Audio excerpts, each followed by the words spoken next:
a nossa aula de hoje. E, como eu tinha dito para vocês, a proposta vai ser falar sobre os sistemas de criação e instalações na suinocultura. Então, com relação aos sistemas de criação, alguns pontos que são importantes que nós vamos abordar sobre essa aula de hoje é identificar os sistemas de criação de suínos, identificar os tipos de produção, quais as finalidades da produção e também conhecer as instalações, as principais instalações e os equipamentos que são utilizados para a criação desses animais. O que são esses sistemas de criação?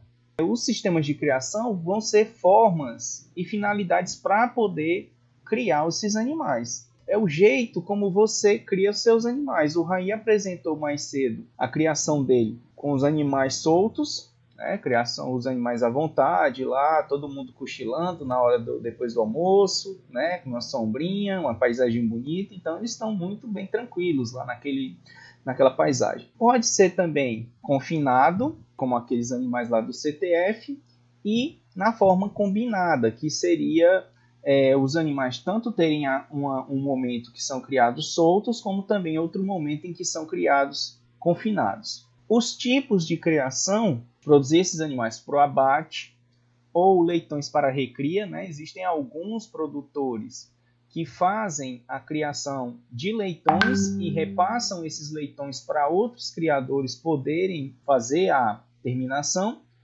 E também existem suinocultores que são especializados na produção de matrizes e de reprodutores. Para a gente fazer, nós devemos, como técnicos, considerar alguns critérios na hora de escolher o sistema que vai ser melhor ajustado para o meu sistema de produção. Então eu tenho que ver a área, porque vamos imaginar, se eu vou criar esses animais soltos, eu tenho que considerar que eu vou precisar ter uma área maior para poder dispor esses animais para pasto, para cultivos, para poder fazer as próprias instalações deles. Se no caso eu vou trabalhar com esses animais confinados, vai ser exigido para mim uma área menor. Vale a pena considerar isso na hora dessa escolha. Questão de recursos, podem ser recursos financeiros, vamos ver como é que está a tua disponibilidade de dinheiro para poder começar a criação desses animais. Eu posso ir fazer um empréstimo no banco e ter uma perspectiva de pagamento futuro, como é que eu posso fazer isso? Ou eu tenho uma reservinha ali e eu vou investir na suinocultura. Tem que ver essa disponibilidade, porque dependendo do nível tecnológico que você vai implantar dentro do teu sistema, vai ser exigido um maior investimento financeiro. E você tem que estar pronto para isso.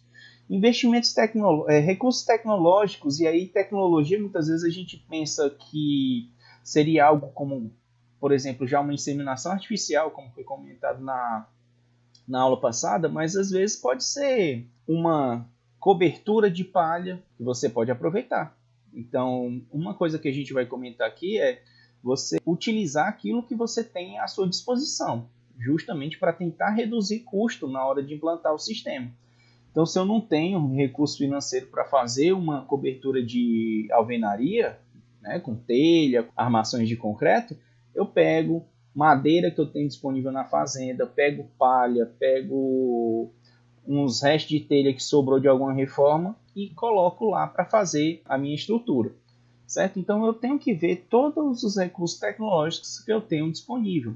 Questão de calendário de vacinação, questão de anotações, escrituração zootécnica, tudo isso é muito importante. Além de recursos de pessoal, quem mais vai estar contigo trabalhando nisso?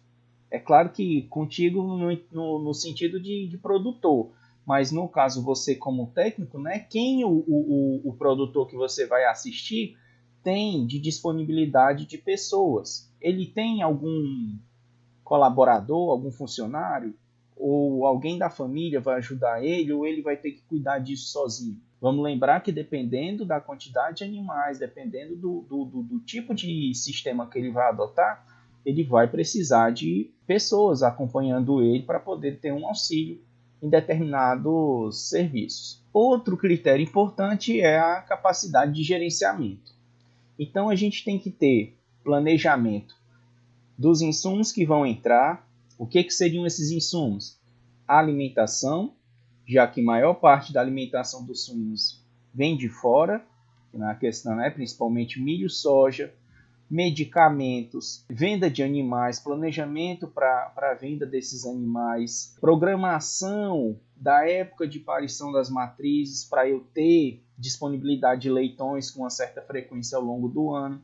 Então, tudo isso vai ser exigido de você ou do produtor para que possa ter um bom andamento no seu trabalho. Então, quando o animal está a campo, e o Raí mostrou lá o exemplo dele, eu acredito que alguns de vocês também vão mandar outros exemplos, né, agora nesses dias.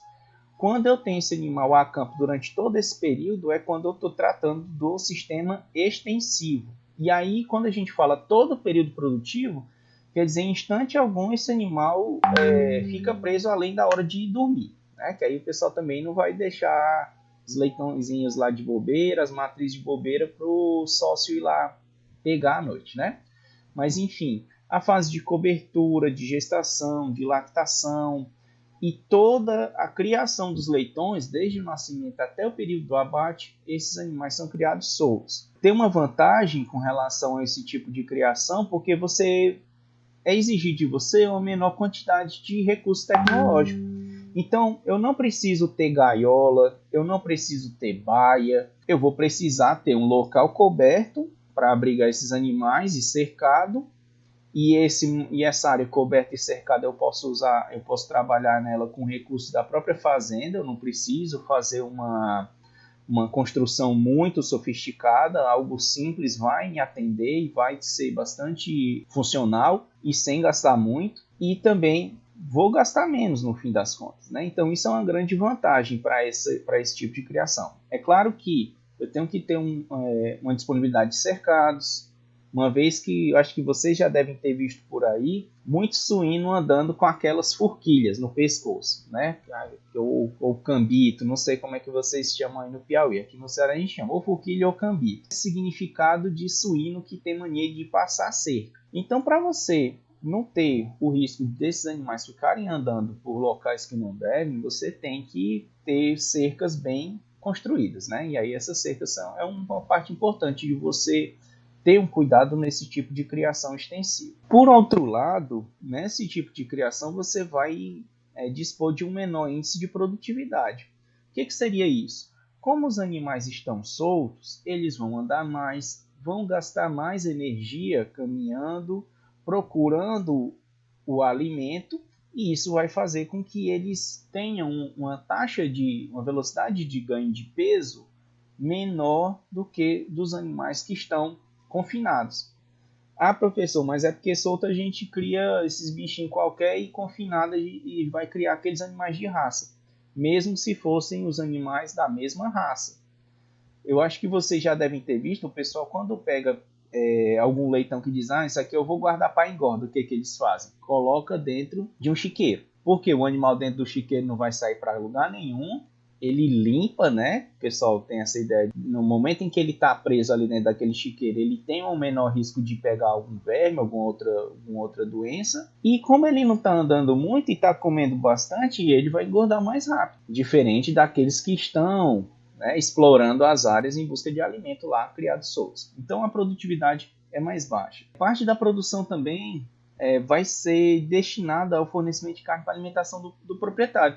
Quer dizer, muita gente que cria nessa forma de animal solto, ele cria para o próprio consumo. Ele não está criando somente para fornecimento de carne para o mercado. Ele pega parte daquela carne e produz para ele mesmo consumir.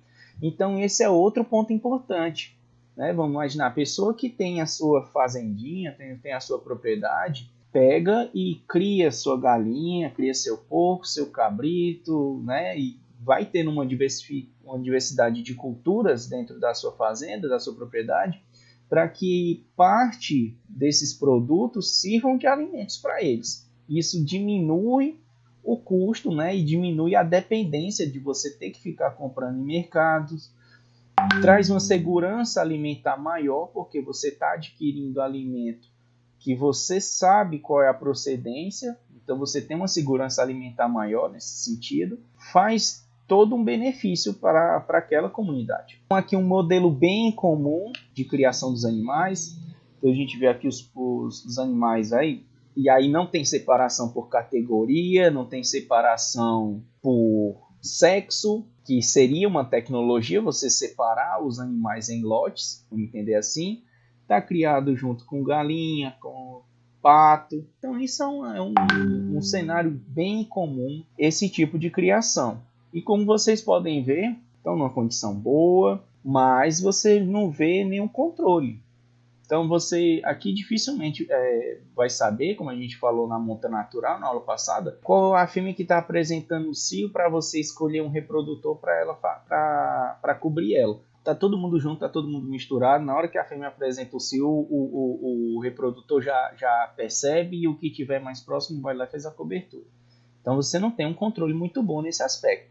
Questão de doenças, às vezes pode até correr o risco por conta de ter animais mais velhos com animais mais jovens. E muitas vezes os animais jovens ainda não têm a imunidade suficiente para conter certas doenças, né, para suportar certos desafios que os animais mais velhos já têm. E aí isso pode ser um problema também nesse sentido. Aqui já um pouquinho mais tecnificado, o produtor já trabalha com uma cerquinha elétrica, que eles entendem o sentido dessa cerca, e aí eles se contêm bem tranquilamente dentro dessas áreas. Esse cenário aqui, a gente vê até uma paisagem bonita, uns suínos bem gordos. Isso aqui geralmente ocorre lá na Europa. Esse suíno, não sei se vocês recordam, eu falei para vocês dele no começo da disciplina, nas primeiras aulas, que é o suíno pata negra. São criados durante a fase de leitões confinados, e aí quando é na fase de terminação,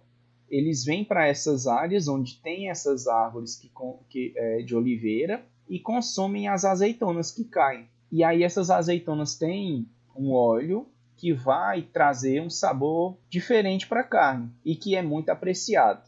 Inclusive a carne desse animal é bem cara. Então é outra forma da gente poder fazer uma diversificação do produto a partir do instante em que você tem alguma fonte de alimento que traga esse tipo de benefício. Aqui no Brasil, poderia ser avaliado, por exemplo, carnaúba. Ovino, principalmente ovinos, eu já observei, os ovinos gostam muito da frutinha da carnaubeira. E que isso pode trazer algum sabor diferente para a carne. E aí seria uma diversificação. Castanha de caju, né, poderia ser outra fonte de alimento para esses animais para tentar dar uma diversificação no produto.